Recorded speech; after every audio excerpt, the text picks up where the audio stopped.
ভুঁ, ভুঁ। আর পানের দোকান আর চায়ের দোকানে যাচ্ছে, একটা চা দিস তো, একটা সিগারেট খাওয়া হয়ে গেল, দিয়ে চলে গেল। টানছে আর হাজ আছে, হুজুর আমার শাশুড়িকে বশ করার একটা তাবিজ দেন তো।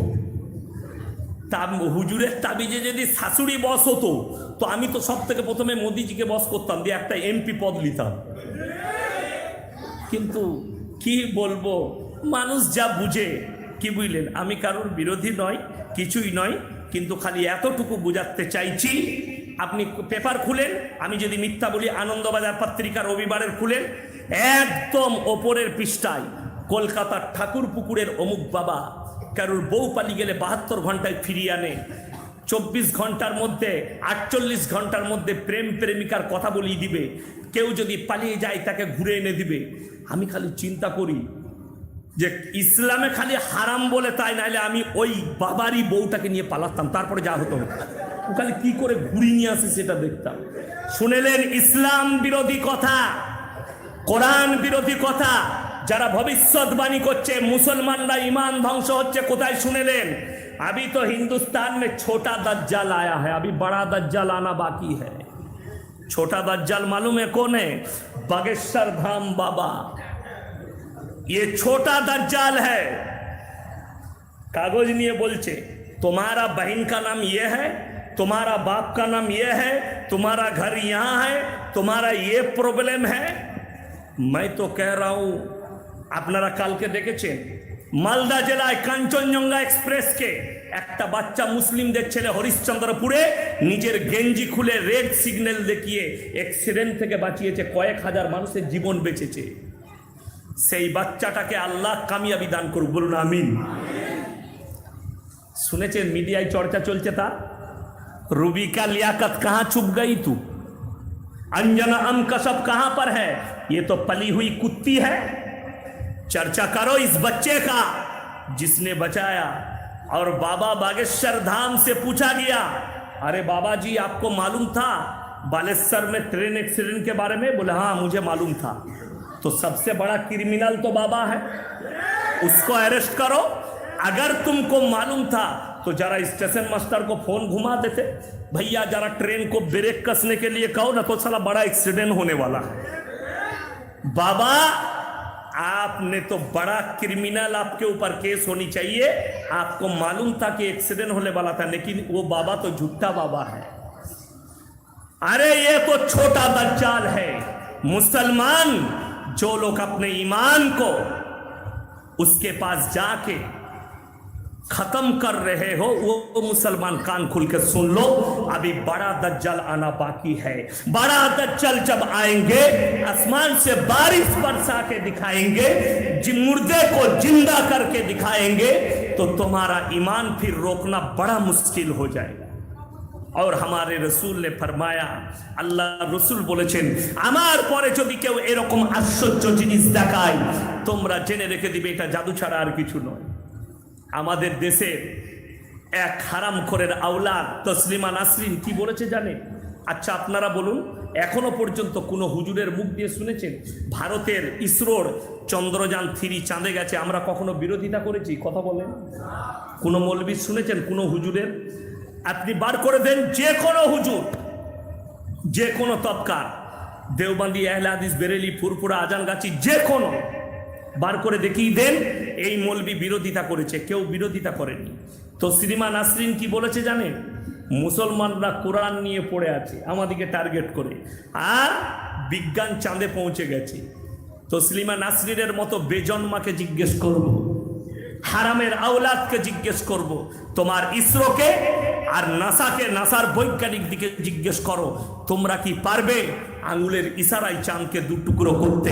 আমার আল্লাহর হাবিব সাল্লাল্লাহু আলাইহি সাল্লাম, আকায়ে নামদার আহমদে মুস্তাফা, মুহাম্মদে মুস্তাফা, সকলে বলুন সাল্লাল্লাহু আলাইহি সাল্লাম, চাঁদের আঙ্গুলের ইশারায় চাঁদকে দু টুকরো করেছে। জোরে বলুন সুবহানাল্লাহ।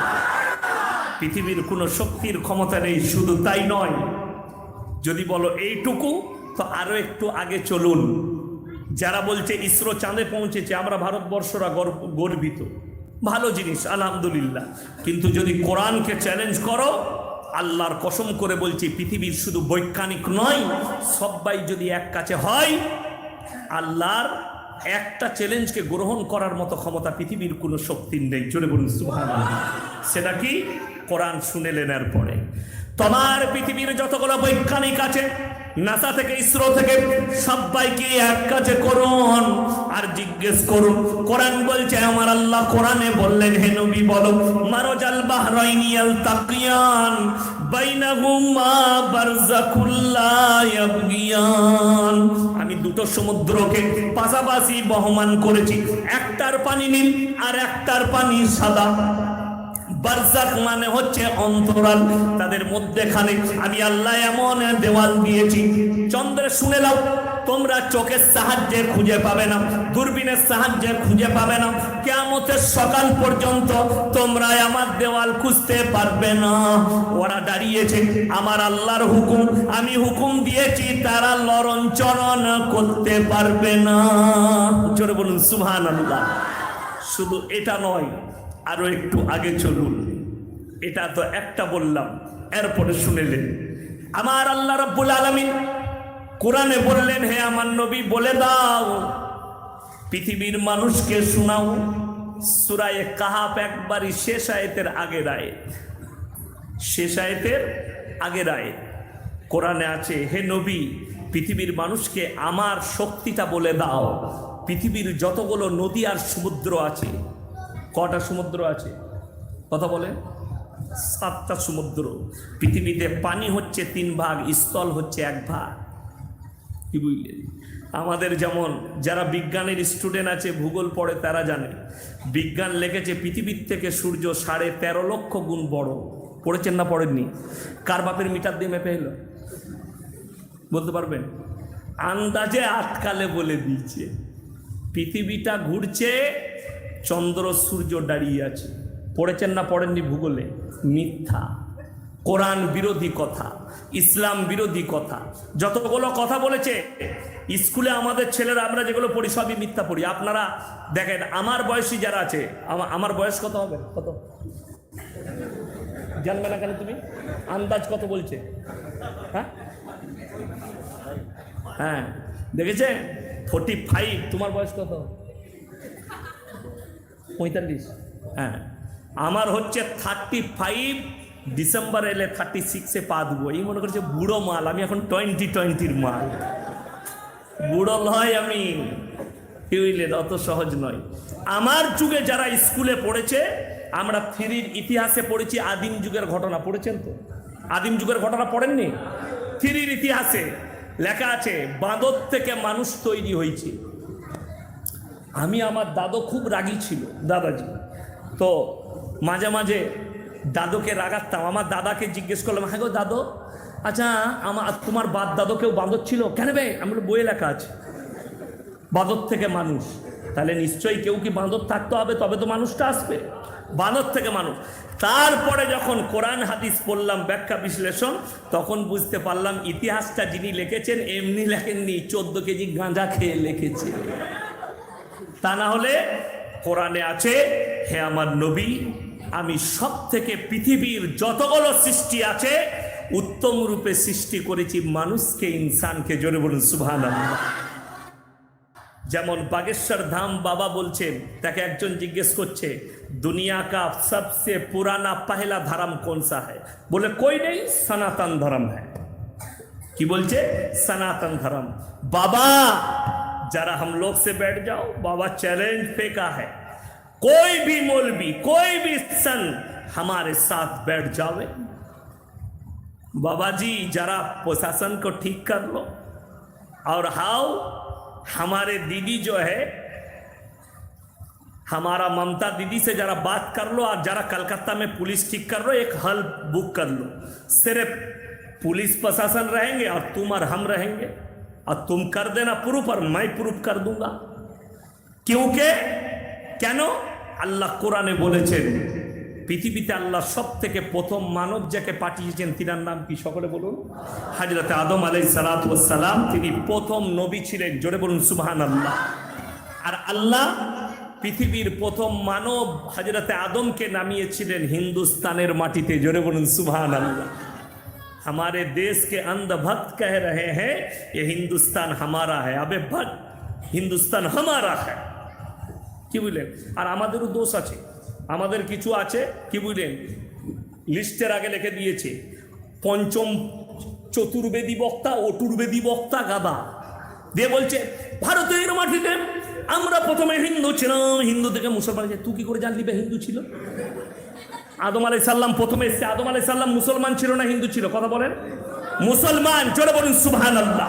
আর আল্লাহ কোরআনে বললেন ওয়ালাকাদ কাররামনা বনি আদম, পৃথিবীর যতগুলো মানুষ আছে সবাই আমার আদম সন্তান। জোরে বলুন সুবহানাল্লাহ। সবাই আদমের সন্তান, এক জুনাও বাদ নয়। আল্লাহ তাআলা প্রথম মানব সৃষ্টি করেছেন আদমকে।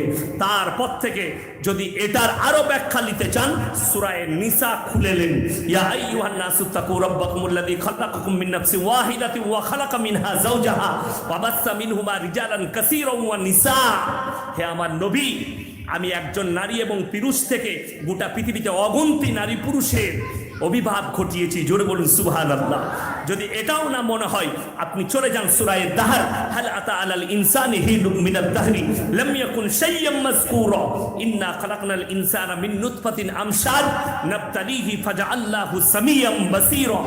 একজন নারী এবং পুরুষ একত্রিত করে আমি এক ফোঁটা পানি তোমরা স্ত্রী জরায়ুতে নিক্ষেপ করো, বাকি সব কাজ আমার আল্লাহর। জোরে বলুন সুবহানাল্লাহ।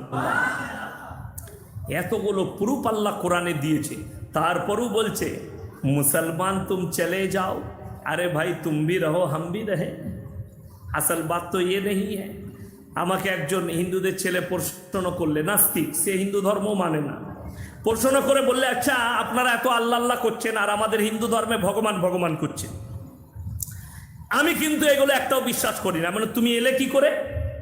বলে আমি মায়ের গর্ভ থেকে। ব্যাট, তুই কি করে? আমি বলছি তুই কুকুরের পেট থেকে জন্ম নিয়েছিস। বলছে না। আমি তুই দেখেছিস? বলে দেখবো কি? আমার মা বলছে। আমি তোর মায়ের কথাটা বিশ্বাস করলি আর উপরওয়ালার কথা বিশ্বাস করবি না? কথাটা বুঝতে পেরেছেন? সে বলছে না, এই দিবা রাত্রি এগুলো সব অটোমেটিক হচ্ছে, আপনারা মানুষকে ভুল বুঝাচ্ছেন। আমি তাকে বললাম, দ্বিতীয় দিন ফোন করলাম, আমরা ভাই শুনবে একটা ঘটনা? বলে কি? আমরা আশ্চর্য ঘটনা শুনো। আমার জলসা ছিল মালদায়, তো মালদা যাব বলে স্টেশনে এলাম, বর্ধমান রেল স্টেশনে ট্রেনে যাব। হঠাৎ করে স্টেশন মাস্টার বললে আজকে কোনো মালদা যাবার ট্রেন নেই। আমি দেখলাম জলসায় পৌঁছাতে হবে, গাড়ি নেই, কি করব? তো অটোমেটিক দেখলাম ওপর থেকে আসমান থেকে কিছু লোহা লাকড় কাঠ পড়লো, অটোমেটিক একটা ডিব্বা তৈরি হলো, একটা ইঞ্জিন তৈরি হলো, আমি চেপে চলে গেলাম। আমাকে বলছে আপনি স্কুলে যাননি, মূর্খ লোক। আমি বলে হারাম করে রাউলা, আমি যদি মূর্খ হয়, কোনো মিস্ত্রি না হলে, যদি একটা ডিব্বা না তৈরি হয়, মেকানিক না হলে, এত বড় কায়নাত দিবা রাত্রি কেউ যদি পরিচালনা না করে কেমন করে চলতে পারে? সকলে জোরে বলুন সুবহানাল্লাহ। নাস্তিকদের জন্য এই উত্তরটাই যথেষ্ট। যদি বলে অটোমেটিক চলছে, বড় কষ্ট লাগে এটাই। আর ভারতবর্ষের মাটিতে কেউ যদি ভাইরাল হতে চান, কোরআনের বিরুদ্ধে কথা বলে দেন, ইসলামের বিরুদ্ধে কথা বলো। আমি ইয়াসিন আজকে যদি বলি আল্লাহ বিরোধী কথা, কোরআন বিরোধী, রসুল বিরোধী কথা বলি, কালকেই আমার বাড়িতে ওয়াই ক্যাটাগরির বডিগার্ড পাঠাবে। কেন? দারুণ কথা বলেছে। তা না হলে আসাদ নূরের মতো ছেলে ভারতে ঠাঁই পায়, ওকে ফাঁসির মঞ্চে থাকা দরকার, ওকে ফাঁসি দেওয়া দরকার। যে আমার রসুল বিরোধী কথা বলেছে, আল্লাহ বিরোধী কথা বলেছে, ইসলাম বিরোধী কথা বলেছে, বড় কষ্ট লাগে, দুঃখ লাগে। আমার মুসলমান ভাই তসলিমা নাসরিন আল্লাহ বিরোধী কথা বলেছে। কোনো হিন্দু ভাই আমার কথায় কষ্ট পাবেন না যারা আমার বক্তব্য শুনেন। আমি একটা প্রুফ দিতে চাই। মকবুল ফিদা হোসেন নগ্ন ছবি এঁকেছিল দেবদেবীর, তাকে ভারত ছাড়তে হয়েছে। যদি আমাকে জিজ্ঞেস করেন তিনি কি অন্যায় করেছে? চরম অন্যায় করেছে, চরম অন্যায়। ইসলাম এটাকে স্বীকৃতি দেয় না। মকবুল ফিদা হোসেন নগ্ন ছবি এঁকে চরম অপরাধ করেছে, অন্যায় করেছে। কিন্তু আমি বলতে চাই, হিন্দু ভাইদের মনেতে ঠেস পৌঁছেছে, আমি এর জন্য দুঃখিত, ব্যথিত। কিন্তু আমি বলতে চাই, আমার নবীজিকে যে গালি দিল নুপুর শর্মা, সে কি করে ভারতে ঠাঁই পায়? আমার রসুলকে যে গালি দেয়, নবীজির বিরুদ্ধে যে কলম টেনেছে, সেই তসলিমা নাসরিনকে ভারত সরকার কি করে ঠাঁই দেয়? আমি তো আমার রাজ্যের মুখ্যমন্ত্রীকে বাধাই দেব, সাধুবাদ জানাবো। তসলিমা নাসরিনের মতো দেহ ব্যবসায়ীকে রাজ্য থেকে রাজ্য ছাড়া করেছে, আমি বাধাই দিব। আমাকে কেউ টিএমসির চামচা মনে করবেন না। যদি মনে হয় আমার 24,000 বায়ান ছুটছে, খুলে খুলে দেখবেন। বাঁশ খালি কাকে কাকে দিয়েছি, নিতে পারবে না আমার বাঁশ। আমি কেউ কি ছেড়ে কথা বলি না। ইসলাম বিরোধী কথা বললে, আল্লাহ বিরোধী কথা বললে। নুসরাত জাহান একটা জায়গায় বলেছিল মিডিয়ার সামনে, দিল্লিতে বসে, কে মৌলবিও কো আমাদের মতো হুজুর দিকে বলছে মহব্বতের পাঠ করতে হবে, এরা মহব্বত জানে না। কেন? উনি যখন বেধর্মীর রূপে বিবাহ করেছে, অমুসলিমের কালচারে বিবাহ করেছে, আমাদের অনেক হুজুররা ফতোয়া দিয়েছিল এটা হারাম। কে দিয়েছিল জানি না, যে দিয়েছিল সে আল্লাহর ওলি। আমার কাছে যে দিয়েছিল হক দিয়েছিল একদম। এরপর তুমি যদি বলো, আবার মিডিয়ার সামনে কি বলছে, মৌলবীরা মহব্বতের পাঠ পড়েনি। আমিও একজন হাজি সাহেবের বিটি। হাজি সাহেবের বিটি হলে কি বলছেন, ন্যাং তো ঘুরে বেড়ালে জান্নাতে চলে যাবে? কথা বলে না এরা, কথা বলে না। না, আমি তো কোরআন শোনালাম। নবীর বিবি যদি অন্যায় করার কারণে জাহান্নামে যায়, তুমি হাজির বিটি হয়ে তুমি রিহাই পাবে? তোমাকে কেলানি দিয়ে শেষ করে দেবে ফেরেশতারা। ওই রাস্তা আমার আল্লাহর কাছে নাই, ওটা দুনিয়াতে আছে। তুমি যত চালাবে চালাও। আমি বলেছি, অন্যায় কথা বললে তার বিরোধী বলবো। মহাব্বত আমরা যদি না জানি, তাইলে আমার বিবি তো জীবনে বের হয় না বাড়ি থেকে। কি বুঝলেন? আমার বিবিকে আপনাদের কোনো একটা কেউ, চলুন মেহমান আছে মাদ্রাসায় থাকবেন, আপনার স্ত্রীকে আমার বাড়িতে রাখবেন, আমার বিবিকে জিজ্ঞেস করে নেবেন, ইয়াসিন সাহেব আপনাকে কোথাও নিয়ে যায় না, বাড়ি থেকে বের হতে দেয় না, আপনার উপরে কতটা অত্যাচার করছে। যে এই কথাটা জিজ্ঞেস করবে তাকে আমার বউ ঝাঁটা করে মারবে। কেন? আমি জানি আমার স্ত্রী আমাকে কতটা ভালোবাসে, আমি আমার স্ত্রীকে কতটা ভালোবাসি, আমি তাকে কেমনভাবে রেখেছি। এটাই তো বুঝে আসে না। এখন তো মানুষের হাদিস হচ্ছে মোবাইল। সেদিনে দেখলাম একজন মোবাইলে ছেড়েছে, কি জানেন কি ছেড়েছে? মোবাইলে ছেড়েছে আল্লাহর নবীর সুন্নত, বিবির কপালে চুমু খাওয়া, বিবির সঙ্গে ভালো ব্যবহার করা, বিবির কাজেতে হাত লাগানো, বিবির সঙ্গে ভালো ভাষায় কথা বলা, আর লাস্টে লেগেছে বিবিকে বাজারে নিয়ে গিয়ে ফুচকা খাওয়ানো। বলে এই হাদিসটা তো আমরা পড়ি নিবে। এটার নাম কি জানেন? শুনেলেন যারা বসে আছেন, মোবাইল দেখেন। এই জিনিসটা যে লিখেছে, আল্লাহর কসম করে বলছি, হাদিসে আছে নবীজি সাল্লাল্লাহু আলাইহি সাল্লাম বলেছেন, যে কথা আমি বলিনি সে কথা যদি আমার নাম দিয়ে কেউ বলে, তার ঠিকানা হবে জাহান্নাম। বুখারী শরীফের হাদিস। তার ঠিকানা হবে জাহান্নাম। তো তুমি যেটা হাদিস নয় সেটাকে হাদিস বলছো কি করে? যেমন আপনাদিকে বলে দিই, ছোট মাথায় ভাববেন। আজকে আপনাদের এখানে পানচিনি হয় না বিয়েতে? আমাদের বর্ধমানের দিন ঠিক বলে পানচিনি, মানে পানচিনিতে বিয়েতে বলছে আমি 1 পয়সা নেব না ছেলের বিয়েতে, কিন্তু পানচিনিতে তোমার বীজ মারবো আমি। কথাটা বুঝতে পারেননি? 150টা লোক পানচিনিতে নিয়ে যাওয়া। যদি বলেন সুন্নত তরিকায় বিবাহ দেব, আপনি তোমার ইমামের সঙ্গে যোগাযোগ করো। আজকে মুসলমান পিছিয়ে যাওয়ার কারণ নবীজি সাল্লাল্লাহু আলাইহি সাল্লামের আখলাক চরিত্র থেকে দূরে সরে যাওয়া। আপনি কি মনে করেন আপনার বিবিকে আপনি বাজারে ঘুরতে নিয়ে যান, আমার কি শখ হয় না যে আমার বিবিকে ঘুরাবো? কিন্তু আল্লাহর ভয়, রসুলের মহাব্বত না, যাওয়া যাবে না। আমাকে কেউ যদি বলে যে আমাদের বিয়েতে নিয়ে আসবেন, আমি বলি আমার এলাকায়, আমার মাদ্রাসায় চলুন, আমার এলাকার কোনো বড় লোকেরও হিম্মত হবে না বলে দিই যে আপনার বিবিকে নিয়ে আসবেন প্যান্ডেলে বসে খাওয়াতে, সে জুতোর বাড়ি খাবে আমার কাছে না। আমাকে দাওয়াত দাও, আমার যদি মনে হয় সেখানে গিয়ে আমার হালাল খাবার হবে আমি খাবো, না হলে যাবো না। আমার যদি মনে হয় আমার সহলত হবে খাবো, না হলে খাবো না। কিন্তু আমার বিবিকে দাওয়াত দিলে ঘরে পর্দার মধ্যে খাওয়াতে হবে, তবে তোমার বেটার বিয়েতে আসবে, তবে তোমার বিটির বিয়েতে যাব, আমার স্ত্রী আমার ফ্যামিলি যাবে। বড় কষ্ট এটাই। আমার ড্রাইভার গাড়িতে আছে, জিজ্ঞেস করে আসুন। আমি নাম করব না, আমার যে কোনো আত্মীয়র বিয়েতে গেছি, আমি পাটা গাড়ি থেকে নামাবো, বার করে দেখছি ডিজে বাজছে, গাড়িতে পা উঠে গেল। গাড়িতে মাল ছিল, আমি ড্রাইভারকে বললাম বাড়িতে দিয়ে এসো। এসে হুজুর হুজুর চলুন একটু নাস্তা করবেন। আমি বললাম এই নাস্তা আল্লাহ আমাদেরকে রোজ দস্তারখানে দেয়, কিন্তু এই হারাম বিয়ে তো আমি খাবো না। যেখানে ডিজে ওই যে ছোট ছেলেরা বাজাচ্ছে, আমি তুই কি হিজড়ে?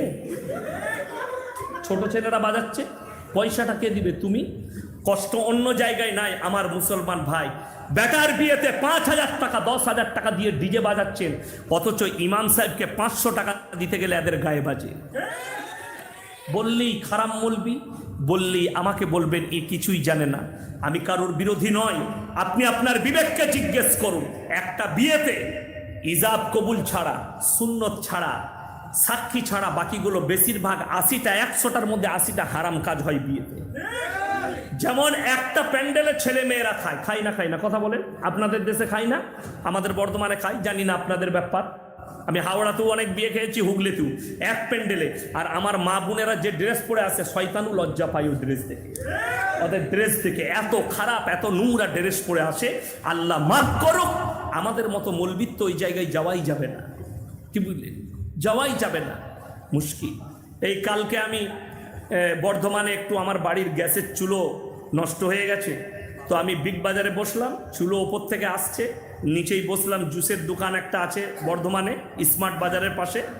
সে চেয়ারটা দিল, বলে হুজুর কি জুস খাবেন? আমি বলে মুসাম্মির জুস বানাও। ছেলেটা হায়দ্রাবাদে থাকতো, আমার খুব কাছের বন্ধু। আমরা বানাও, তো খাচ্ছি, আমি জুস খাচ্ছি, আর দূর থেকে দেখছি লুকি লুকি কজন মেয়ে ছেলে এরকম। আমি ওলো দূর থেকে সেলফি তুলি না, কাছ থেকেই তো পাপ করবি, আল্লাহর কাছে জবাব দিবি। যারা আমার সেলফি লাও, ফটো লাও, আমি বলে দিই তোমরা নিজের জবাব আল্লাহর কাছে দিবে। বিনা কারণে ফটো তোলা যাবে না, বিনা কারণে ফটো তোলা যাবে না। অনেকজন প্রশ্ন করে হুজুর বিয়েতে ভিডিওটা হারাম, আর আপনাদের ভিডিও হয়ে জলসাটা যাচ্ছে, এটা কি হারাম নয়?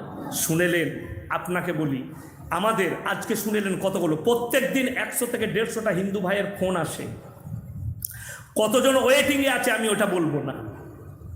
ওয়েটিং মানে বুঝেলেন, যারা শিক্ষিত বুঝে যাবে, সমঝদারও কে ইশারা কাফি হ্যায়। কয়েকশো হিন্দু ভাই বোন ওয়েটিংয়ে আছে, কি বুঝলেন? বাকিটা আপনারা বুঝেলেন। রোজ ফোন করে কিসের জন্যে? তখন আমাদের হুজুররা, আমাদের বাবারা জলসা করেছে প্রথম যুগে, তখন এই ধরনের মোবাইল আমরা ইউজ করিনি, ঠিক কি না? কথা বলেন। আজকে জানেন তো এই হারামের আউলাদ মিডিয়াগুলো জব্দ হয়েছে খালি সোশ্যাল মিডিয়ার কারণে, ঠিক কি না? জব্দ হয়েছে। আমাদের জলসাটা যে পাড়ায় হতো, পাড়ার লোকই শুনতো, ঠিক কি না? কথা বলেন। তার বাইরে যেত না। এই মোবাইল ইউটিউব আসার কারণে আমাদের গোটা পৃথিবীর যত হিন্দু, মুসলিম, দলিত, আদিবাসী ভাই আছে, সব বাড়ির কানে ইসলামের দাওয়াত পৌঁছাচ্ছে, এবং আল্লাহ যাকে কবুল করছে সে দিনের পথে ফিরে আসছে। জোরে বলুন সুবহানাল্লাহ। আমার পাশের থানা, বর্ধমান জেলায় পূর্ব বর্ধমান, আউসগ্রাম থানা। কি থানা বললাম? আউসগ্রাম। যদি কেউ কোনোদিন যান, থানা থেকে 3 কিলোমিটারের মাথায় দায়েমনগর বলে একটা গ্রাম আছে। কি গ্রাম বললাম? দায়েমনগর। সেখানে মালপাড়ায় যাবেন, একসঙ্গে 140 ঘর একসঙ্গে ইসলাম কবুল করেছে। জোরে বলুন সুবহানাল্লাহ। সব দলিত ভাই। আমি রমজান মাসে তাদের পাশে দাঁড়াই, যাই, ঈদের সময় যাই, বাকরা ঈদে তাদের কাছে গরু পৌঁছাই। বাইরে থেকে আসে, আমেরিকা থেকে, লন্ডন থেকে গরু পাঠাই, ওই গরু আমি পৌঁছাই। গরু বলতে টাকা পাঠাই, গরু ওইখান থেকে আসবেন। গরু মনে করলে আবার অনুব্রতর মতো আমাকে ধরে নিয়ে যাবে, তাহলে লন্ডন থেকে কি করে গরু আনিসবে, তাই না? ওই জন্য খুব বিপদ, ভাঙিয়ে বলতে হয়। টাকা পাঠাই, আমি গরু কিনে পৌঁছাই। সব থেকে বড় জিনিস, এই মোবাইল আসার পরে প্রত্যেকটা ভাইয়ের কাছে আমাদের দাওয়াত পৌঁছাচ্ছে। যে সমস্ত আমাদের মাজমায় আমার আওয়াজ, যে সমস্ত দলিত, হিন্দু, আদিবাসী যে ভাইয়ের কাছে পৌঁছাচ্ছে, আমি তাদের লেগে যারা কান পেতে আছেন তাদের জন্য মন ভরে দোয়া দেবো, আল্লাহ যেন তাদেরকে ইসলামের জন্য কবুল করে। জোরে বলুন আল্লাহুম্মা আমিন। ইসলামে শুনেলেন, আপনি বলছেন প্রকৃত মুমিন হবেন, এরপরে মুমিন হওয়ার শর্তগুলো বলে দিই। 1 নম্বর, বুখারী শরীফের রিওয়ায়েতে আছে, তোমরা ততক্ষণ পর্যন্ত মুমিন হতে পারবে না যতক্ষণ পর্যন্ত তোমার কাছ থেকে তোমার প্রতিবেশী সুরক্ষিত নয়। সবাই সুরক্ষা দেবো, জোরে বলুন ইনশাআল্লাহ। তোমার মা, তোমার বাবা, তোমার প্রতিবেশী, তোমার আত্মীয়, কেউ যেন তোমার কাছ থেকে কষ্ট না পায়। তোমার ব্যবহারে, তোমার আখলাকে, তোমার চরিত্রে, তোমার ভাষায় কেউ যেন কষ্ট না পায়। নবীজি বললেন, তোমরা দেখো না তোমার বাড়ির পাশে কে বসবাস করছে, সে দলিত হোক, হিন্দু হোক, আদিবাসী হোক, যে জাতিরই হোক, সে যদি ক্ষুধার্ত হয় খাবার দাও, বস্ত্রহীন হলে বস্ত্র দাও, বিপদে পড়লে পাশে দাঁড়াও। ওই জন্য কালকের জলসায় আমি বর্তমানে বলেছি, কে বলছে মুসলমান ছেলে রাজনীতি করতে পাবে না? আপনি নেতা হন, আপনি মন্ত্রী হন, আপনি এমএলএ হন, আপনি প্রধান হন, আপনি উপপ্রধান হন, আপনি অঞ্চল সভাপতি হন, আমার মুসলমান ভাই, তোমরা যদি রাজনীতি করে যদি পদ পাও আমাদের লাভ আছে।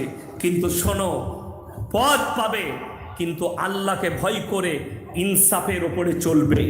যদি কমের মালকে ভক্ষণ কেউ করে, আল্লাহর কসম করে বলছি আল্লাহর কাছে রিহাই পাবে না, তোমার পরিবার কষ্ট পাবে, কবরে তোমাকে আযাবে মুবতালা হতে হবে। কিয়ামতের দিনে আল্লাহ একটা একটা করে পাই টু পাই হিসেব নেবেন।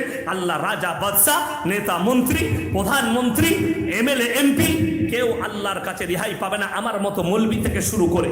যদি বলেন কেমন করে, কোরআনে আছে ফালানাস আলান্নাল্লাযীনা উরসিলা ইলাইহিম ওয়ালানাস আলান্নাল মুরসালিন।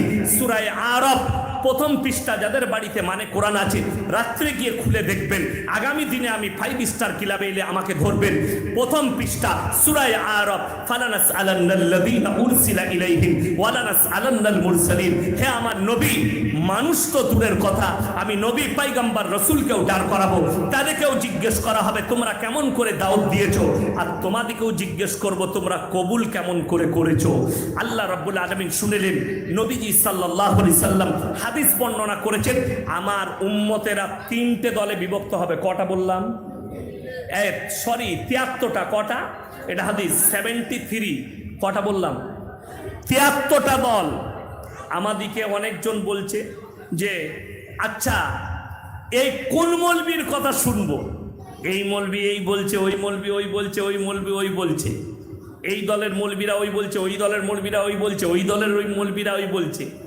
আমাকে একজন 24 পরগনা থেকে ফোন করে বলছে আমি সব বাইকি সব দলের মৌলবীদিকে 2-3টে করে আমার বাড়িতে দাওয়াত দেবো, দিয়ে এক কাছে বস করিয়ে মিটমাট করে দেবো।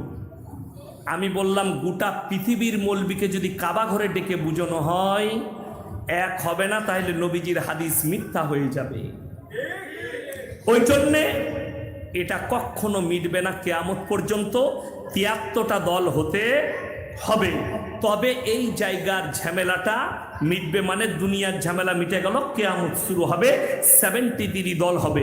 আমার আল্লাহ কোরআনে বললেন ওয়া কুনতুম আজওয়াজান সালাসা, আর মানুষকে আমি কিয়ামতের দিনে 3টে দলে বিভক্ত করব, আল্লাহর ডান দিক, আল্লাহর বাঁ দিক, আর আল্লাহর সামনের দিক। আল্লাহ কোরআনে বললেন। এরপরে শুনেলেন, অনেক মানুষের মনে প্রশ্ন জাগতে পারে, এতগুলো পৃথিবীর মানুষ হযরত আদম আলাইহিস সালাতু ওয়াস সালাম থেকে কিয়ামতের সকাল পর্যন্ত যারাই জন্ম নিবে, যারাই দুনিয়ার বুকে আসবে, আল্লাহ সকলকে কিয়ামতের ময়দানে হাজির করবেন। করবেন না? করবেন না? সবাই একবার দরুদ শরীফ পড়ুন, আল্লাহুম্মা।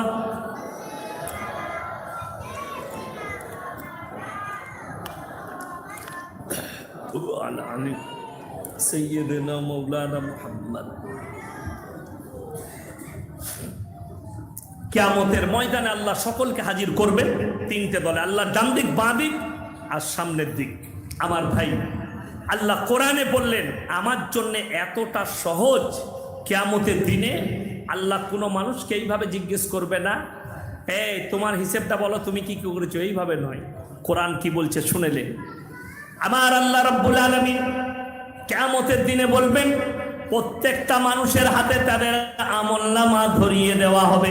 কোরআন বলছে ইকরা কিতাবাক কাফা বিনাফসিকা আল-ইয়াওমা আলাইকা হাসিবা, মান ইহতাদা ফাইন্নামা ইয়াহতাদি লিনাফসি ওয়া মান দাল্লা ফাইন্নামা ইয়াদিল্লু আলাইহা ওয়া লা তাজিরু ওয়াজিরাতুন বিজরা উখরা ওয়া মা কুননা মুআযযিবিনা হাত্তা নাবআসা রাসূলা।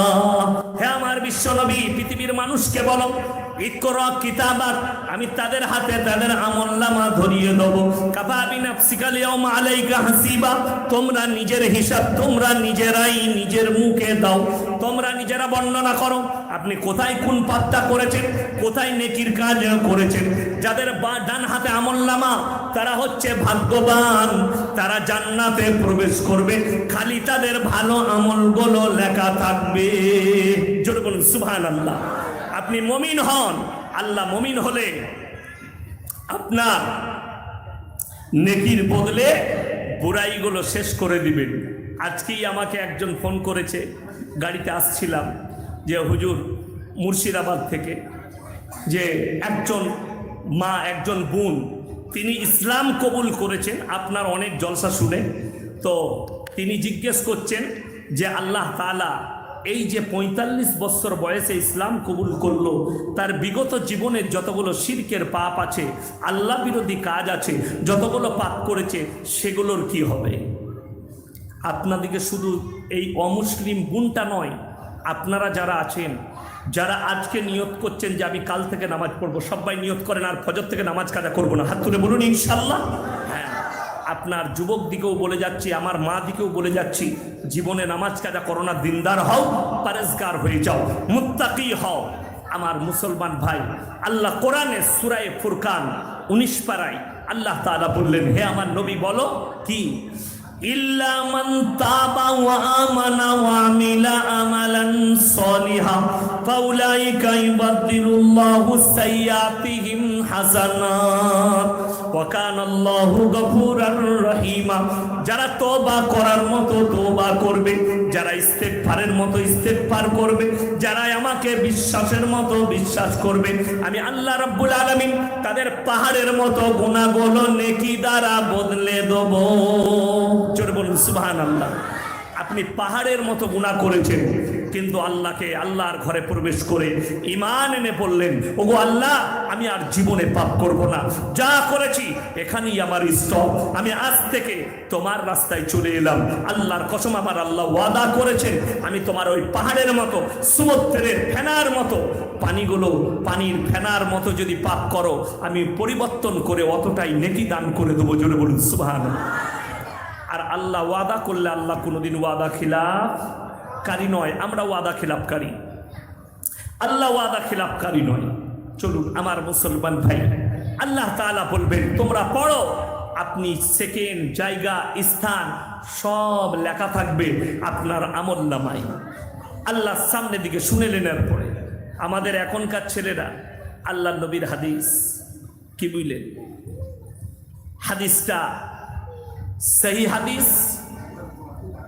আল্লাহ রব্বুল আলামিন নবীজি সাল্লাল্লাহু আলাইহি সাল্লাম বললেন সাহাবীদিকে, হে আমার সাহাবীরা শুনো, এমন একটা যুগ আসবে যে যুগে মসজিদে মুসল্লি ভরে যাবে, প্রচুর নামাজি থাকবে, কিন্তু একটাও মুমিন থাকবে না। নামাজি থাকবে, মুমিন থাকবে না। সাহাবীরা চোখের পানি ফেলিয়ে জিজ্ঞেস করলেন, ইয়া রাসূলুল্লাহ, সেই যুগটা কোন যুগ, কোন সময়, কোন নামাজিরা? বললে ওই নামাজি তারা যারা সুদ খেয়ে বড় বড় বাড়ি, অট্টালিকা বাড়ি বানাবে, বড় বড় শপিং মল বানাবে সুদের টাকায় আর হারাম টাকায়, আর মসজিদে গিয়ে তারা সিজদা করবে। সেই হাদিস।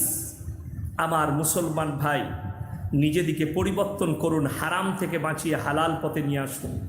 ডাল আলু খাবেন হালাল পয়সায়, ঘুম ভালো হবে, মরে যাওয়ার পরে কবর শান্ত থাকবে।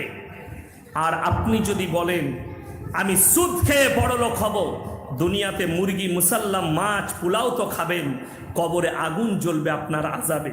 কিয়ামতের ময়দানে যারা সুদ খায়, হাদিসে এসেছে সব থেকে নিম্ন স্তরের পাপ যেটা, সেটা হচ্ছে নিজের মায়ের সঙ্গে 70 বার জিনা করার সমান গুনাহ। কিসের? সুদের। সব থেকে এটা নিম্ন স্তরের পাপটা বললাম, আরো বড় বড় পাপ আছে। এরপর আপনি ভেবে দেখুন, সুদ থেকে আমাদের আল্লাহ সকলকে হেফাজত করুক, বলুন আমিন। আমার মুসলমান ভাই, একটা কথা ভাববেন, আপনার ইমাম সাহেবের 10,000 টাকা বেতনে চলে যাচ্ছে, তাকে সুদ খেতে হয় না। তুমি 20,000 রোজগার করো, তোমাকে কেন সুদ খেতে হয়? তুমি 30,000 রোজগার করো, তুমি কেন সুদ খাও?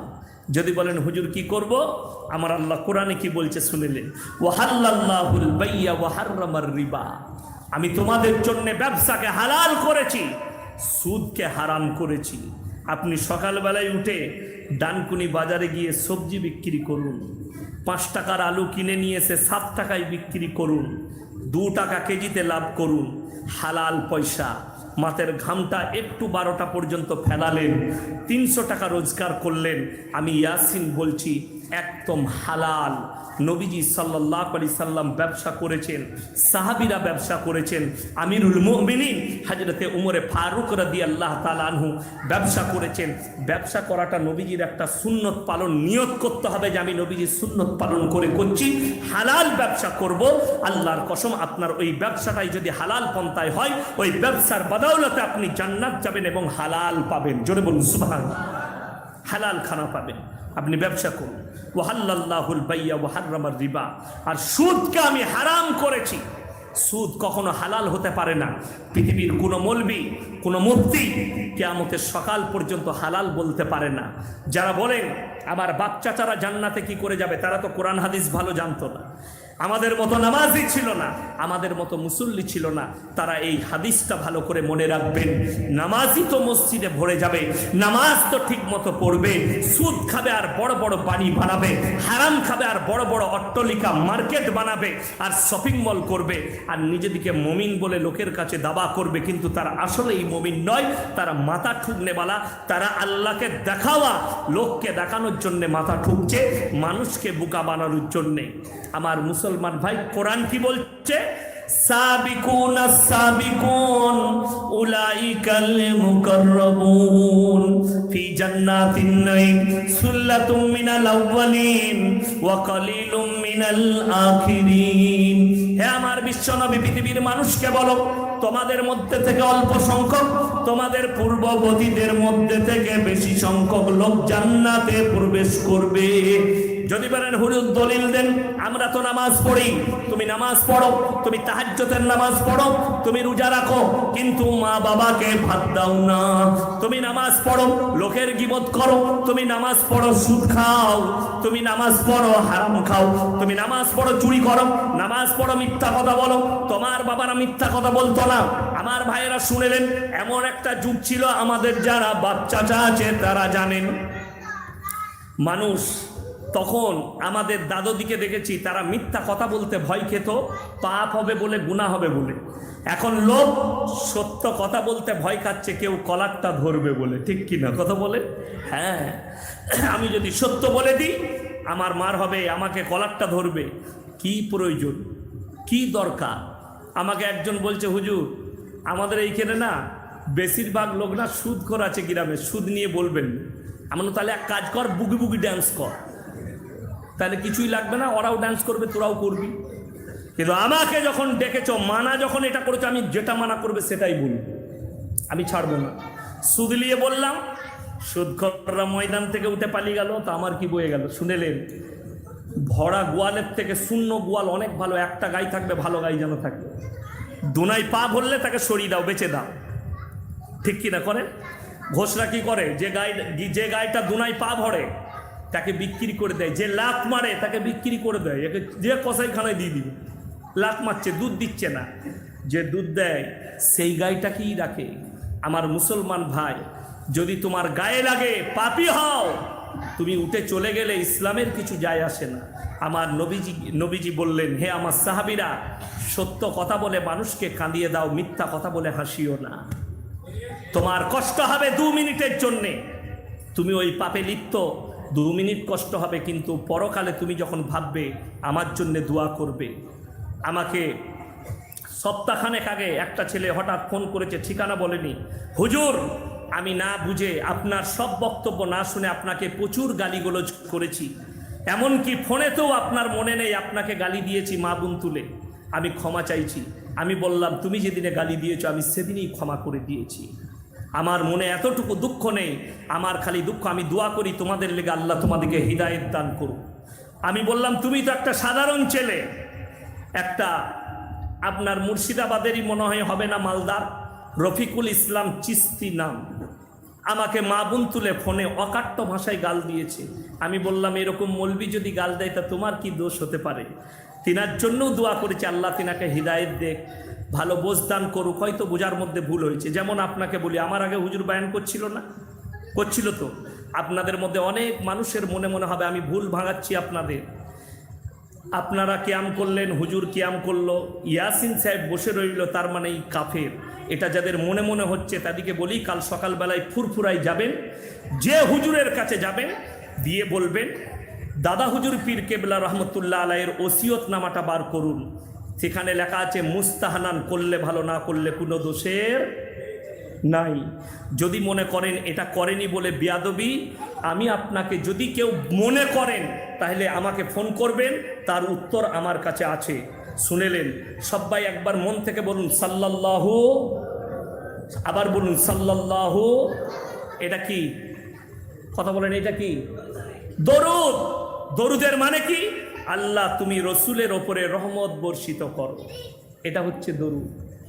শুনেলেন? ভালোবাসা ভালো। আমি প্রথমেই বলেছি অন্ধভক্তি খারাপ। যেমন বলি, আপনারা মাকে সবাই ভালোবাসবেন, হাত তুলে বলুন কে কে মাকে ভালোবাসবেন। সবাই বলুন ইনশাল্লাহ। ইনশাল্লাহ। বউকে কে কে মারবেন বলুন। বউকে সবাই ভালোবাসবো, জোরে বলুন ইনশাল্লাহ। হ্যাঁ, বিবিকেও ভালোবাসা। আচ্ছা বলুন, দুটো ভালোবাসা বললাম না একটা আলাদা বললাম? কথা বলে না? দুটোই ভালোবাসা, কিন্তু দুটো ভালোবাসার আসমান আর জমিনের ফারাক আছে, আছে না নাই? যদি কেউ বউকে বলে তোমাকে এত ভালোবাসি, এত ভালোবাসি, মা বলতে মন যাচ্ছে, বউ ঝাঁটা করে মারবে না? মারবে না? বউকে মা বলা যাবে না? কেন? মায়ের ভালোবাসায় আলাদা আর বিবির ভালোবাসা আলাদা। মা হচ্ছে তোমার জন্মধাত্রী মা। মায়ের জন্য আমার জান কুরবান। আমার মায়ের জন্য কোনো কথা বললে আমি মেনে নিতে পারবো না। আমার মায়ের জন্য আমার জীবন কুরবান। কিন্তু বিবি হচ্ছে, আর বিবির ভালোবাসা, বিবি হচ্ছে আমার অর্ধাঙ্গিনী, সে হচ্ছে আমার রাতের বিছানার সাথী, আমার প্রেমিকা। দুটো ভালোবাসার মধ্যে আসমান আর জমিনের ফারাক আছে। একজন 24 পরগনায় গজল গাইছে, স্রষ্টাতে ছিলেন, সৃষ্টিতে এলেন মুহাম্মাদুর রাসূলুল্লাহ। এই গজলটা যে গেয়েছে তার ঈমান চলে গেছে, যে শুনবে তারও ঈমান যাবার ভয় আছে। তার মানে যিনি আল্লাহ তিনি নবী। জোরে বলুন নাউজুবিল্লাহ। যদি এই কথা বলে থাকে, তাইলে এটা যদি এই নিয়ত নিয়ে বলে, এর থেকে বড় পাপ কিছু নাই। যদি বলেন তাইলে বুঝিয়ে দেন, আল্লাহ এবং রসুলের মধ্যেখানে যে দেওয়ালটা আছে তার নাম হচ্ছে দরুদ। সবাই আর একবার বলুন সাল্লাল্লাহু আলাইহি ওয়াসাল্লাম। ওগো আল্লাহ তুমি রসুলের ওপরে রহমত বর্ষিত করো। জোরে বলুন সুবহানাল্লাহ। ওগো আল্লাহ তুমি রসুলের ওপরে রহমত বর্ষিত করো। যদি যিনি আল্লাহ তিনি নবী হতেন, দরুদের প্রয়োজন হতো না। ওই জন্যে যেটা বলবেন আবেগে নয়, ভেবে বলতে হবে। ওই আমি একটু আগে বলছিলাম, কালকে বলেছি, একটা মেয়ে 24 পরগনার গজল পড়ছে, বিসমিল্লাহ বলে গিলাস তুলে গালে ঢেলে নিল, বিসমিল্লাহর ওসিলাই বিষ পানি হয়ে গেল। এই ভাষাটাই হারাম ভাষা, ইসলাম বিরোধী ভাষা। গজল শুনতে ভালো লাগবে, আমার মায়েরা বলবে কি দারুণ গজল পড়ছে, দারুণ গজল, কিন্তু ভাষা বুঝে না। কি ভাষা বললে? শুনেলেন? আপনারা যদি গিলাসে করে আমাকে 1 গিলাস বিষ এনে দেন, দিয়ে বলেন হুজুর এটা বিষ, আপনি বিসমিল্লাহ বলে খেলেন, কিচ্ছু হবে না, আমি থাকবো না, পটল তুলবো, সঙ্গে সঙ্গে মাল শেষ, খেঁচে খুঁচে। জেনে শুনে কেউ যদি বিষ পান করে হারাম, এটা ইসলাম। এই যে কারেন্টের তার গেছে, আমি যদি বলি আমি বর্ধমান থেকে এসছি, আমি কত বড় অলি শোনাম, এই কারেন্টের তারে হাত দেবো, আমাকে শর্ট খাবে না। ও চিনে যে ইয়াসিন হুজুর, ওর সিফাত কি? সিফাত মানে বুঝেন? চরিত্র। সিফাত মানে হচ্ছে চরিত্র, ওর চরিত্র হচ্ছে শর্ট মারা। ওর অলি চিনবে না। সাপের গর্তে বিসমিল্লাহ বলে হাত বললে সাপ চুমু খাবে না, কামড়াবে? ওর কাজই তো হচ্ছে কামড়ানো, কামড়িয়ে দিবে। যদি বলেন হুজুর অলি দিকে কামড়াবে না, তাইলে শোনো, আল্লাহর কসম করে বলে যাচ্ছি, হযরতে আবু বকর সিদ্দিক রাদিয়াল্লাহু তাআলা আনহু থেকে বড় অলি পৃথিবীতে এখনো জন্ম নেয়নি, ঠিক কিনা? হযরতে আবু বকর সিদ্দিক রাদিয়াল্লাহু তাআলা আনহু, নবীজি গুহার মধ্যে, হযরতে আবু বকরের ডান রানে মাথাটা রেখে নবীজি ঘুমাচ্ছেন গুহার মধ্যে, চাদরটা ছিঁড়ে ছিদ্রগুলো বন্ধ করছেন। একটা ছিদ্রর মধ্যে সাপ ছিল, সাপেতে দংশন করেছে হযরতে আবু বকরকে। যে সাপ আবু বকরকে চিনতে পারেনি, সে সাপ ইয়াসিনকে কি করে চিনবে? এটা আপনার বুঝে আসেনি, এটা বোঝা দরকার। ওই জন্যে আমাদের বর্তমানে যেমন মুহররমের সময় আমাদেরকে একজন বলছে, বে তোরা কি কি হুজুর হয়েছে তোমরা? আমরা কেন বলতে গিনি? ও যে একজন আগুনের ওপরে মশল্লা বিছিয়ে নামাজ আদায় করছে। বাহ, মাশাল্লাহ, বিরাট অলি তো বে। বলে হ্যাঁ। আমি শুনে নাও, আগুনের ওপরে মশল্লা বিছিয়ে নামাজ তখন আদায় করা যায় যখন গাঁজা খাওয়া যায়, তার আগে নয়। নামাজে মশল্লা বিছিয়ে আগুনের ওপরে নামাজ পড়াটাই তো পাপ। আপনারা ইমানদারির সঙ্গে বলবেন, দাদা হুজুর পীর কেবলা রহমতুল্লাহ আলাইহি সম্পর্কে এরকম কোনোদিন শুনেছেন? কথা বলে না। এত বড় অলি কেউ আছে পশ্চিমবাংলায়? কথা বলে না, নাই। তাইলে তার সম্পর্কে এরকম কোনো কিচ্ছু নাই। আর ইমাল আন্ডার প্যান্ট পরে গাঁজা খেয়ে নামাজ পড়ছে মশল্লা বিছিয়ে, দিয়ে বলছে অলি হয়েছি। এদিকে ঝাঁটা জুতো মারার লোক নাই। যেমন আপনাদিকে বলি, এই মাসটা কিসের মাস? 12ই রবিউল আউয়ালের মাস। আলহামদুলিল্লাহ, নবীজি সাল্লাল্লাহু শুনলেন 12ই রবিউল আউয়াল নয়, এখানে হাদিসে মতবিরোধ আছে। এটা একমাত্র মুহাদ্দিসিনরা জানে। যদি কাঠমৌলবীকে জিজ্ঞেস করেন তো কাঠমৌলবী বলবে 12ই রবিউল আউয়াল। আর যারা হাক্কানি আলেম, যাদের মধ্যে কোরআন হাদিসের জ্ঞান আছে, কেউ কেউ কোনো মুহাদ্দিস বলেছেন 8ই রবিউল আউয়াল, কেউ কেউ বলেছেন 9ই রবিউল আউয়াল। হাদিসে আছে মতান্তরে 12ই রবিউল আউয়াল। কথাটা বুঝতে পেরেছেন না পারেননি? 3টে রিওয়ায়াত আছে হাদিসে, 8ই, 9ই, মতান্তরে 12ই রবিউল আউয়াল। শুনে নেন। এরপরে 12ই রবিউল আউয়ালে আপনাদের হাওড়া, হুগলি, বর্ধমান, গোটা রাজ্যে ঈদে মিলাদুন নবীর জশ্ন বের হয় না? হয় না? হয় না? বের হয়। সকালে আপনাদের এখানে কটায় বের হয়? সকাল 9টায়। ফিরেন কখন? 12টায়। 12টায় ফিরেন।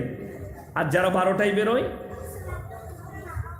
হ্যাঁ, আমার বর্ধমানে শুনেলেন। আপনাদের হাওড়াতে তো আলহামদুলিল্লাহ, আমাদের বর্ধমানে আমার কাছে গত বছরকার রেকর্ডিং আছে, ভিডিও। এক্ষুনি প্রুফ দেবো, কেউ যদি হোয়াটসঅ্যাপ দেন। 3টে 4টা ডিজে বক্স লাগাইছে, হিন্দি গান চাপিয়ে ড্যান্স করতে করতে চলল। এটা যদি আমি মিথ্যা বলে থাকি, আল্লাহ যেন আমার জবানকে বন্ধ করে দেয়। আর যারা প্রুফ চান, আমি হোয়াটসঅ্যাপে প্রুফ দিয়ে দেবো। আমার নম্বর ইউটিউব থেকে নিয়ে নেবেন, ফেসবুক থেকে। নামাজ এক ওয়াক্তের নাই, আর বলছে নবীর মোহাব্বত। শোনো, নামাজটা ফরজ না জোসনটা ফরজ? তাড়াতাড়ি বলেন। নামাজ যদি ফরজ হয়, নামাজের কাছে কোনো বাহানা চলবে না। আল্লাহর কসম করে বলছি, আমার নবীজি বলেছেন, হাদিস নবীজি, যার নামাজ নেই তার ইসলাম নেই। আমার নবীজি বলেছেন, যার নামাজ নেই তার কাছে দিন নেই। নামাজকে মেরাজ বলা হয়েছে। নামাজকে শুনে নেন। যারা পাপ করেন, বলছেন পাপ থেকে বাঁচতে পারছি না, তাদেরকে রাস্তা বলে দিচ্ছি। কোরআন বলছে, ইন্নাস সালাতা তানহা আনিল ফাহশাই ওয়াল মুনকার। হে আমার নবী, নিশ্চয় নামাজ এমন একটা ইবাদত, মানুষকে অশ্লীল কাজ থেকে সরিয়ে ভালো কাজের দিকে নিয়ে যায়। আপনাদের এখানে মুসল্লি কতটা? মসজিদ তো খুব বড়। কথা বলবেন তাড়াতাড়ি, গ্রামের মানুষ। কটা মুসল্লি আছে? কথা বলে না? 200 মুসল্লি 5 ওয়াক্তের নামাজে? তাহলে কিন্তু আমি ফজর পড়ে যাব। ও, ফজর নামাজ হয় না? হয়, অল্প অল্প থাকে, 4 কাতার হয়। আচ্ছা আচ্ছা, যদি 200টা মুসল্লি হয়, গ্রামে মনে হয় 200টা লোক আছে না আরো বেশি? 2000 লোক আছে। বাস্তব কথা বলছি, শুনেলেন আমার ভাই। আমার নবীজি বলেছেন, যার নামাজ নেই তার ইসলাম নেই। আপনি ভেবে দেখুন, মুমিন হবেন আপনি আর আপনার নামাজ হবে না, এটা হতেই পারে না। রাস্তাঘাটে আমি দেখলাম, গিয়ে নামাজ পাবো কি পাবো না। ডানকুনির আগে ওই ডান হাতে একটা মসজিদ আছে না, কি নাম মসজিদটা? আমি ওখানেই নামাজ পড়ি প্রায়। আসরের মাগরিবের ওখানে নামাজটা পড়ে নিলাম 2 রাকাত, যে নামাজ পাবো কি পাবো না। আমার মুসলমান ভাই, রাস্তাঘাটে, মাঠে, যেখানে থাকবে, নামাজের ওয়াক্ত হলে নামাজ ছাড়ো না, নামাজ পড়ে নাও। নামাজকে বলো না কাজ আছে, কাজকে বলো নামাজ আছে। তোমরা গাফলতি করো না। আমার নবীজি, আল্লাহ তাআলা কিয়ামতের দিনে দাঁড় করাবেন, আপনাকে আপনার হিসেব দিতে হবে, সব লেখা থাকবে।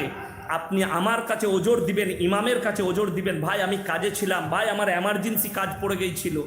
আল্লাহকে কি করে ওজর দেখাবেন? কোরআনে আছে, ফাইন কানা লাকুম কাইদুন ফাকিদুন। ফাইন কানা লাকুম কাইদুন ফাকিদুন, আমার কাছে তোমরা কি করে ওজোর দেখাবে, আমার কাছে কোনো কায়দা চলবে না, আমার কাছে প্রুফ দিতে হবে।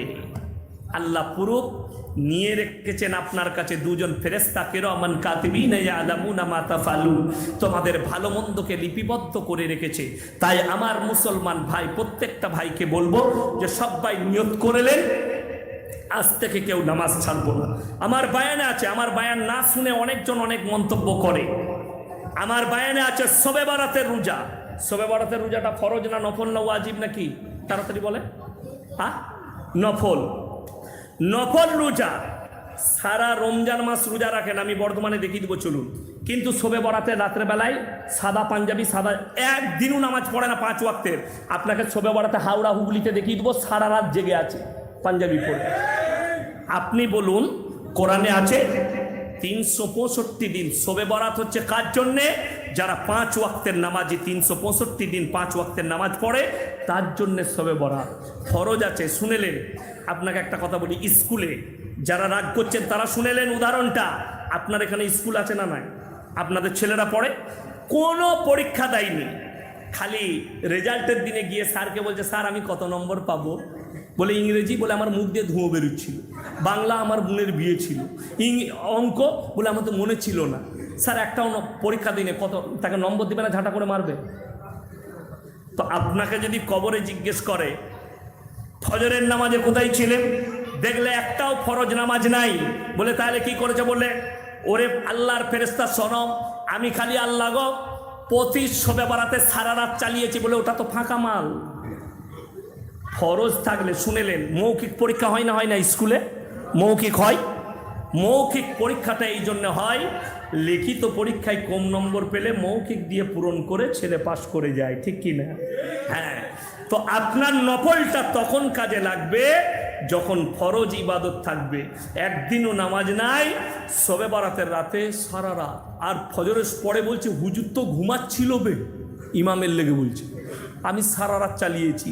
ফজরের সময় যখন মুয়াজ্জিন বলছেন হাইয়া আলাস সালাহ হাইয়া আলাল ফালাহ, তখন এরা বলছে ইমাম আর মুয়াজ্জিন তোরা দুজ না, যা পারবি চালায়, আমাদের সবাই পালা। ইমাম বলছে ফরজ নামাজ পড়বে না ফজরে, বলে না আবার আগামী বছরে দেখবে। আর আপনি চলুন দেখতে পাবেন সারা রাত মিটিয়াপুর হাওড়াতে আর পানের দোকান আর চায়ের দোকানে যাচ্ছে, একটা চা দিস তো, একটা সিগারেট খাওয়া হয়ে গেল, দিয়ে চলে গেল। যেমন আপনি যদি আমাকে জিজ্ঞেস করেন, আপনি যে কোনো মৌলবি দিকে আমাদেরকে যে হুজুর বিড়ি খাওয়াটা কি, আমরা বলি হুজুর ও চিন্তা নাই খাও মকরু, হুজুর খাই না কেন? আচ্ছা আপনারা বলুন, আমি ইয়াসিন যদি এখনই বলি আমার একটু মুদ্রা চাপছে না, একটা ক্লাসিক সিগারেট নিয়ে আয়, আপনারা আমার বায়ান শুনবেন না আমাকে গালি দিবেন? তাড়াতাড়ি বলবেন, কথা বলে না, গালি দিবেন কেন? সালা হুজুর সিগারেট খাচ্ছে আর বায়ানই শোনা যাবে না? ও কত ভালো মশলা, হুজুর খেলে হারাম আর তুমি খেলে। আমাদের দেশে অনেক মুসল্লি আছে সকালবেলায় বিড়ি না খেলে পায়খানা হয় না, পায়খানা করে বসে টানছে আর হাঁটছে। আপনারা বলুন আমাকে নয়, আমার কাছে ফতোয়া নিতে হবে না, তুমি তোমার ইমামকে সকালবেলায় জিজ্ঞেস করবে ইয়াসিন ভাই বলে গেছে আমি আসছি 5 স্টার ক্লাবে, তোমার ইমামকে সাথে করে নিয়ে গিয়ে আমাকে ধরবে। পায়খানা ঘরের ভেতরে খাওয়া আমার নবীজি বলেছেন নিষেধ, হারাম।